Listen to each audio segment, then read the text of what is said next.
Hello guys, I'm back with another semi-unboxing. This time it's, well, a Seiko.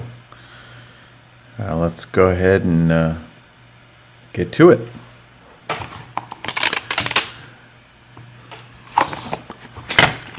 So I've actually been looking for another replacement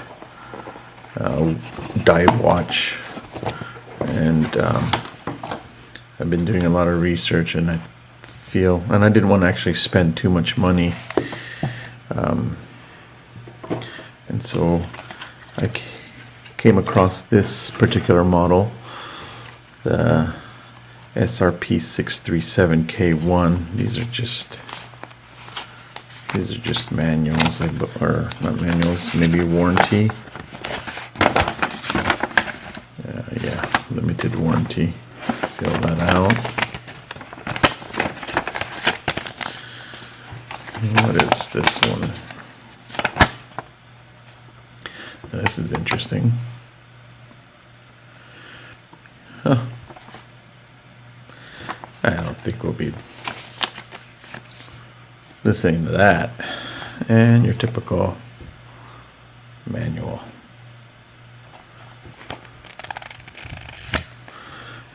Now let's get to the meat of things. It's a decent box. Alright.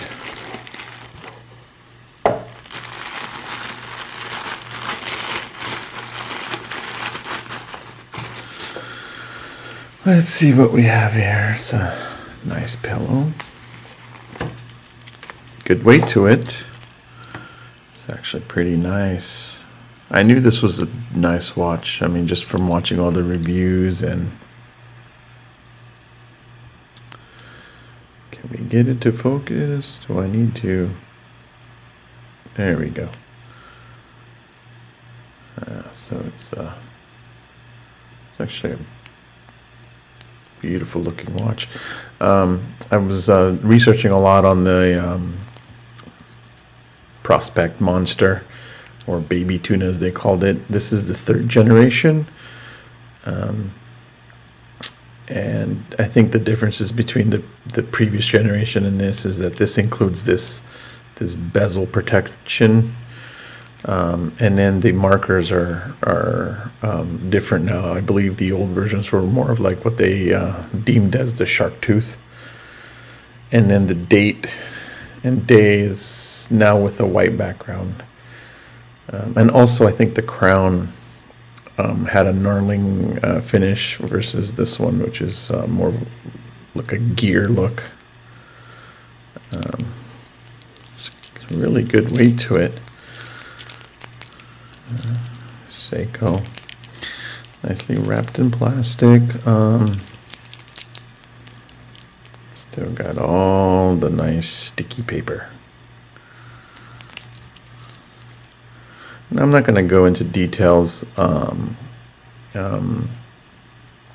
this, but I'll try to put it right in this frame over here of like movement and whatnot. And I believe the K1 on this model means that it's not Japan made, and so the day will actually have English and Spanish, but we'll figure that out, because I'll set this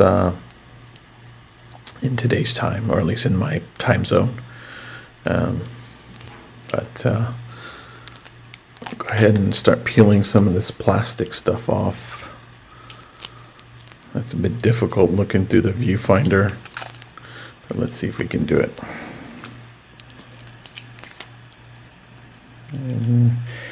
So again, the reason why I got this was I wanted to replace one of my divers. Just get tired of, certain styles and want to change it. And again, I didn't want to spend too much. I believe on Amazon this was like $300, so wasn't too bad. Come on, there we go. It's a lot of people have commented about the clasp and how unsturdy it is. It's just your typical stamp clasp. It clicks on pretty good. You get the two little buttons that you have to press to take it out. I don't see any issues with it. I do want to probably change it to a more of an oyster look. Although this bracelet looks really nice, I just prefer the oyster look, and I'll probably make another video as to when I do that. Let's go ahead and remove this guy here.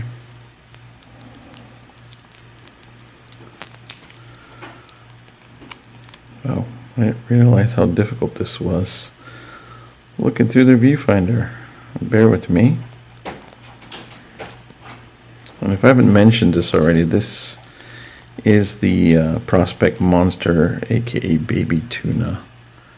This is right there, Prospect. I believe we have more plastic inside. Yes, we do. Yes, we do. Well, this thing is a pain in the ass. Alright, what I'll probably do is cut the video and remove this and get back to you. Be right back. Okay, we're back. Holy crap, was that a pain in the ass. Anyways, we got all of the plastic out, and see if I can try to bring this in close so you can read the inside there. Ooh, sorry about that. Let's see if we can focus. There you go. Seiko Air Diver, 200 meter stainless steel. So again, the bracelet actually is nice, and I believe this has the diver extension. Oop, missed the plastic right there. And let us see how we take this out.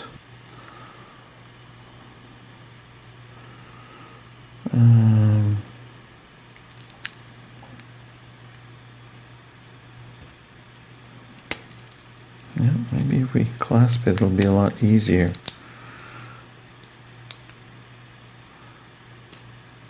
Huh. No. Alright, well, we'll figure that out later. Alright, let's get back to this bad boy.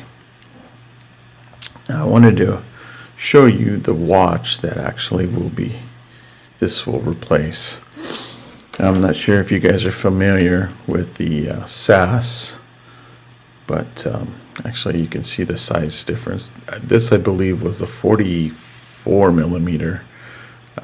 But the case itself was like this monster. So you can see that it's somewhat comparable. But it does have, you know, well, it's a little thinner. Not too bad. This thing is heavy. Anyways, we'll see how it goes. Let's put this back. Now let's adjust the time. Now I'm not one to read any manuals, but I'm pretty sure this is pretty straightforward. Unscrew crown. No, yeah, they say that this has the hackable movement, which is great. So what I usually like to do is wait until the second hand hits the 12 or 50. Doesn't really matter. Just pull it out 1, 2 to do the time. And what I like to do is go all the way. And there, as you can see, that date changed, so we know we're in AM. So we'll go ahead and keep going all the way. Because today's time is, what is it? 10:36. 10.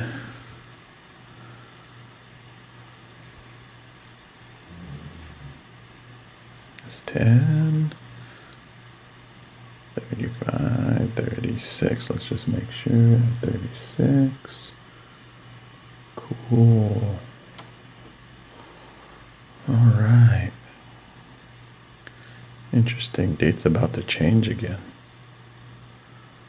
So we'll push, let's go all the way, and then we'll push, take out 1, and then we'll go, yeah, you can see that it's Spanish next down. So right now we'll use English, Monday, and I believe if you go the other way, it does the date. Yeah. And we are at, sorry about this, 25 today.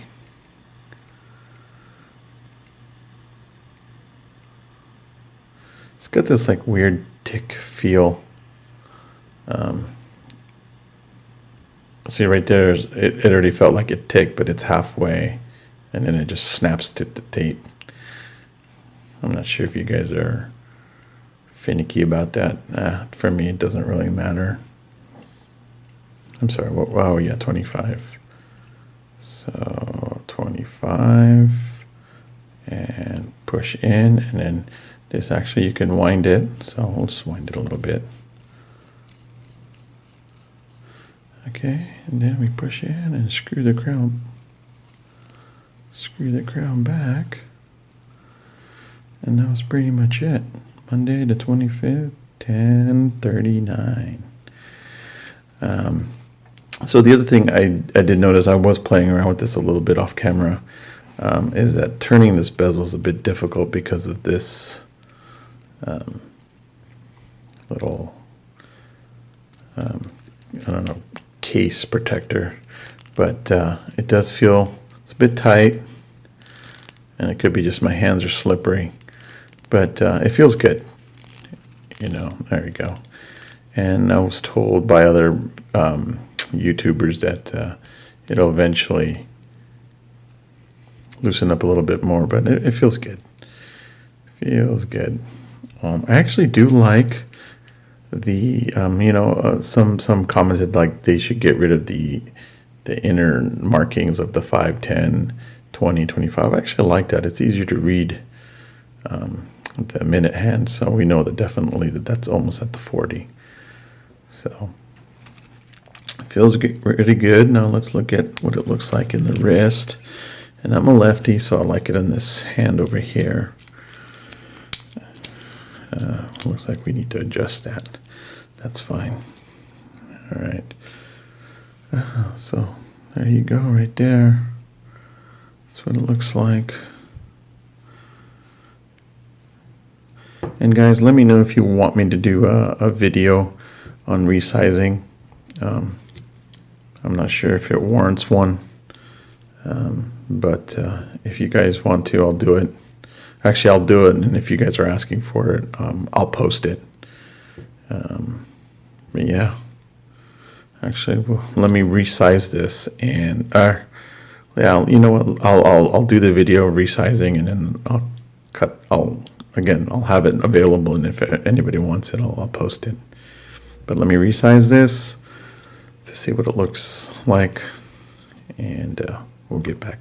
Okay, guys, here it is, nice. Still able to put a few 2 fingers. Usually like it. That's how I usually like to wear my watches. I don't like it flopping around. So good wrist presence. Nice. I'll tell you this though, man, adjusting these guys is a bitch. And it's due to this. See if I can pull it out.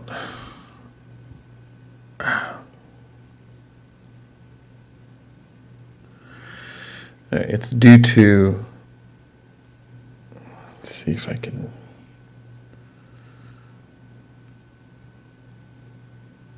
that little spacer right there. At first I did not, so what happens is that spacer needs to go on this end, and I didn't realize that it's pressure fitted. So when you put the spacer on this end and then you slide the bar through, I thought that was it, but no, when I tried to pick up the watch, both fell out and watch fell.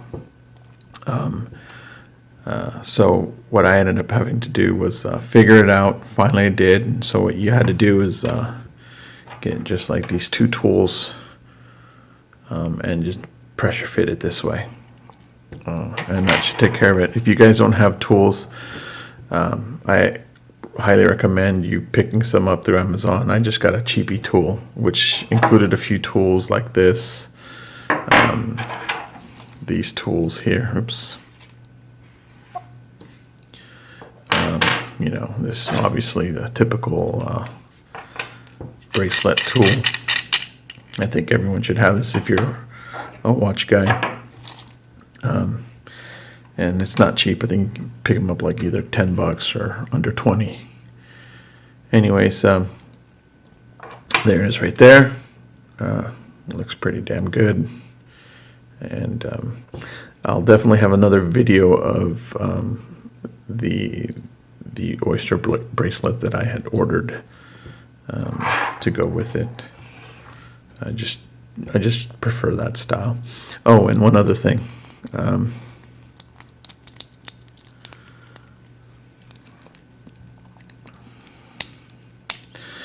The dive extension, you just have to dig your hand in there. It's a pain in the ass. Let's see, is it better if I unclasp it? There you go. So what you have to do is once you unclasp it, it's like a little hook that goes on this bar, and you have to kind of like unhook it, and then that gives you the extension, that little extension. And to yeah, so you're gonna have to open this, hook it, and then snap it. Yeah, there you go. All right, thanks guys. Hope this is informative, and we'll see you in the next video. And if you could do me a favor and press the like and subscribe. Thanks.